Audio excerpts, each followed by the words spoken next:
Assalamualaikum warahmatullahi wabarakatuh. Sebelumnya, perkenalkan nama saya Zia Rasmutia Cahyani dari kelas O. NIM saya yaitu 24505010111110. Nah, di sini saya akan menjelaskan terkait studi kasus saya, sosiologi peternakan, yang berjudul Penyakit Meiosis pada sapi perah di Peternakan Haji Aminah, Kecamatan Taman, Kabupaten Sidoarjo. Nah, lalu pada studi case saya yang saya pilih terdapat beberapa jenis lembaga. Yang pertama, lembaga kemasyarakatan dari kelompok ternak Haji Aminah itu sendiri. Lalu yang kedua, lembaga pemerintah, program pemerintah. Yang ketiga yaitu lembaga pendidikan dari Universitas Airlangga Surabaya. Jadi fungsi lembaga yang ada di dalam studi kasus saya itu yang pertama, pengendalian sosial, yang dimana peternakan ini di peternakan ini tuh untuk mengubah tingkah laku peternak yang sebelumnya tidak menyadari akan limbah kotoran pada sapinya, kemudian berpindah tempat yang lebih terjangkau.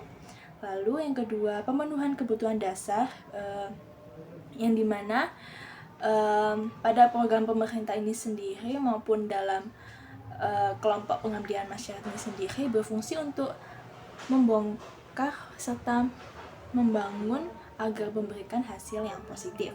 Lalu yang ketiga, sosialisasi, yang dimana mahasiswa maupun kelompok pengabdian masyarakat ini sendiri untuk melakukan pelatihan dalam penanganan penyakit meiosis itu sendiri. Lalu yang keempat, menjaga identitas maupun solidaritas, yang dimana di kelompok ternak ini menciptakan kerjasama serta solidaritas dengan keluarganya maupun para pekerjaannya.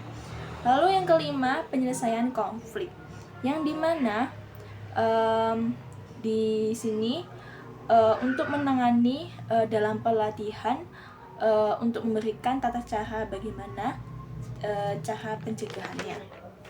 Selanjutnya yaitu memiliki beberapa ciri-ciri di tiap lembaganya.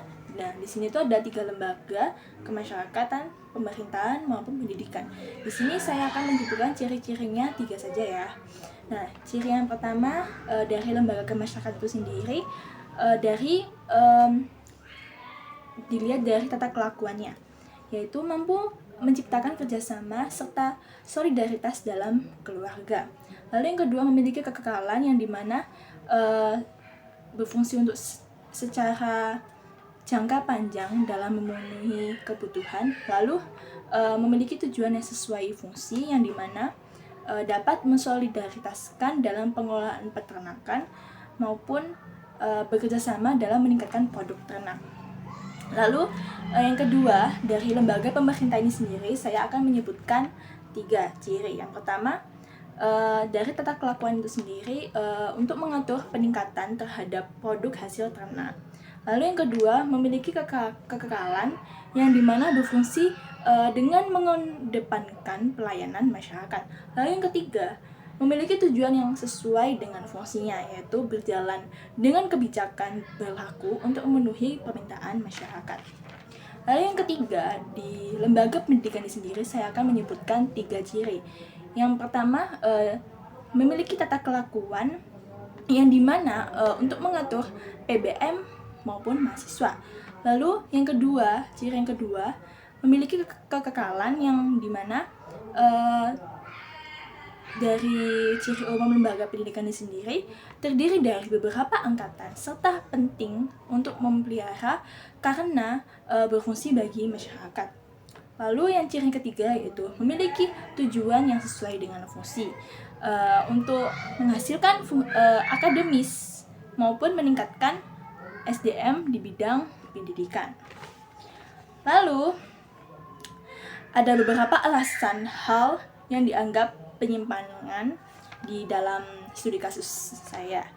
Yang pertama, dari faktor lingkungan.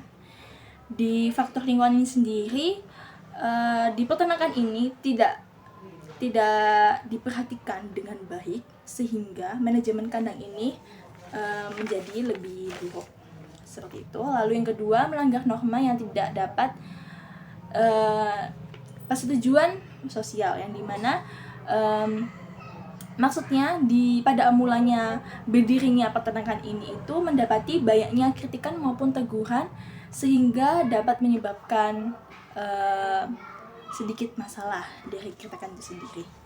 Lalu yang ketiga, krisis identitas, yang dimana di peternakan ini tuh pernah mengalami 3 kali kegagalan serta terpaksa tertutup. Lalu selanjutnya, pada studi kasus saya memiliki beberapa dimensi kekuasaan. Yang pertama, dari pemerintahan maupun dari tradisi ideologi maupun intimidasi dari provokasi itu sendiri. Jadi di sini saya akan menjelaskan dari intimidasi saja ya.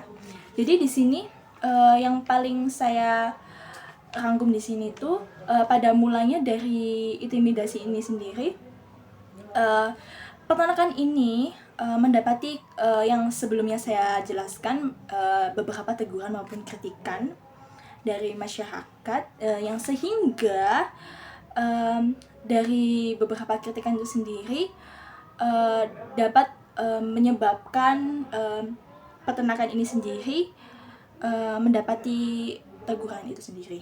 Jadi seperti itu. Lalu selanjutnya, dari saluran kekuasaan ini sendiri, di sini di peternakan ini sendiri saya menganalisa ada beberapa saja, tidak semua. Jadi di sini hanya ada politik tradisional maupun ideologi. Di sini kalau dari politik ini sendiri dapat menjalankan pembinaan yang lebih efisien maupun memenuhi kebutuhan susu secara nasional. Lalu dari tradisional ini sendiri menerapkan efektivitas dalam pengelolaan limbah kotoran sapi sehingga dapat permintaan susu yang meningkat. Lalu dari ideologi sendiri dapat menjalankan pengembangan terhadap pemerahan susu dengan memasarkan susu secara tengkulak maupun eceran. Lalu dilihat dari unsur-unsur kekuasaan ini sendiri. Nah, di unsur-unsur kekuasaan ini sendiri memiliki beberapa saja. Di sini saya akan menjelaskan dari unsur kepercayaan. Nah, di sini dari unsur kepercayaan ini sendiri dapat menjalin kerjasama dengan saudara maupun para karyawan. Ya, jadi seperti itu. Lalu dari regulasi maupun kebijakan. Jadi kebijakan utama dalam sektor peternakan ini, yang pertama, pengendalian penyakit, pengawasan produksi maupun distribusi produk. Dari pengendalian penyakit ini sendiri dapat menjaga kebersihan lingkungan agar tidak terjadi sarang serangga lalat penyebar penyakit. Lalu dalam penguasaan produksi ini sendiri dapat menjalankan konsistensi manajemen kandang. Lalu di distribusi produk ini sendiri menambah nilai jual di kelompok tengkulak.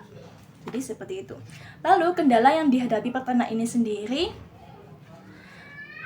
adanya lambatnya proses produksi yang disebabkan oleh penyakit miasis pada sapi. Lalu pada regulasi maupun di birokrasi ini sendiri, di peternakan ini sendiri pada proses produksinya ini meningkatkan maupun menjaga mutu produksinya. Namun dengan adanya kendala pada penyakit miasis pada sapi ini sendiri justru membuat penghambat pada produktivitasnya maupun mengalami penurunan serta kerugian pada biaya produksinya. Lalu peran instansi pemerintah ini sendiri ada 2, yang dimana mengembangkan nilai produksi maupun membangun program dalam pembangunan. Lalu selanjutnya ada saluran lembaga, yang dimana saluran lembaga ini ada kekuasaan yang memiliki aturan-aturan yang ada dalam menjalankan produksi. Lalu norma yang berubah dalam 5 kondisi ini, saya akan mengambil 2 poin saja, yang mana mengalami penurunan produksi karena faktor penyakit miasis, lalu mengalami kerugian dalam biaya produksi. Lalu pada tahapan proses perubahan sosial ini sendiri ada Di sini saya akan mengambil 3 poin saja. Yang pertama, difusi, yang dimana proses awal mulanya tempat peternakan ini sendiri berpindah-pindah tempat yang dapat meyakinkan masyarakat itu sendiri. Lalu pada proses akomodasi dapat memenuhi biaya pemasukan maupun pengeluaran selama produksi berlangsung. Lalu dalam proses akulturasi ini sendiri, saya sudah diterima di lingkungan masyarakat ini sendiri, kemudian membuat aturan-aturan yang berlaku untuk menjalankan produksi. Lalu ada faktor penyebab perubahan sosial. Di sini ada 3, yang mana ada pertentangan maupun terjadinya konflik maupun lingkungan alam maupun fisik. Lalu faktor pendorong maupun penghambat perubahan sosial ini sendiri, faktor pendorongnya yaitu sistem kemasyarakatan yang terbuka, ketidakpuasan terhadap faktor lingkungan. Lalu di faktor penghambat ini sendiri, rasa takut terjadinya kegoyahan dalam integrasi masyarakat maupun disintegrasi. Oke, hanya itu saja yang saya bisa jelaskan. Selebihnya mohon maaf bila ada kekurangan dalam penjelasan dari saya. Wassalamualaikum warahmatullahi wabarakatuh.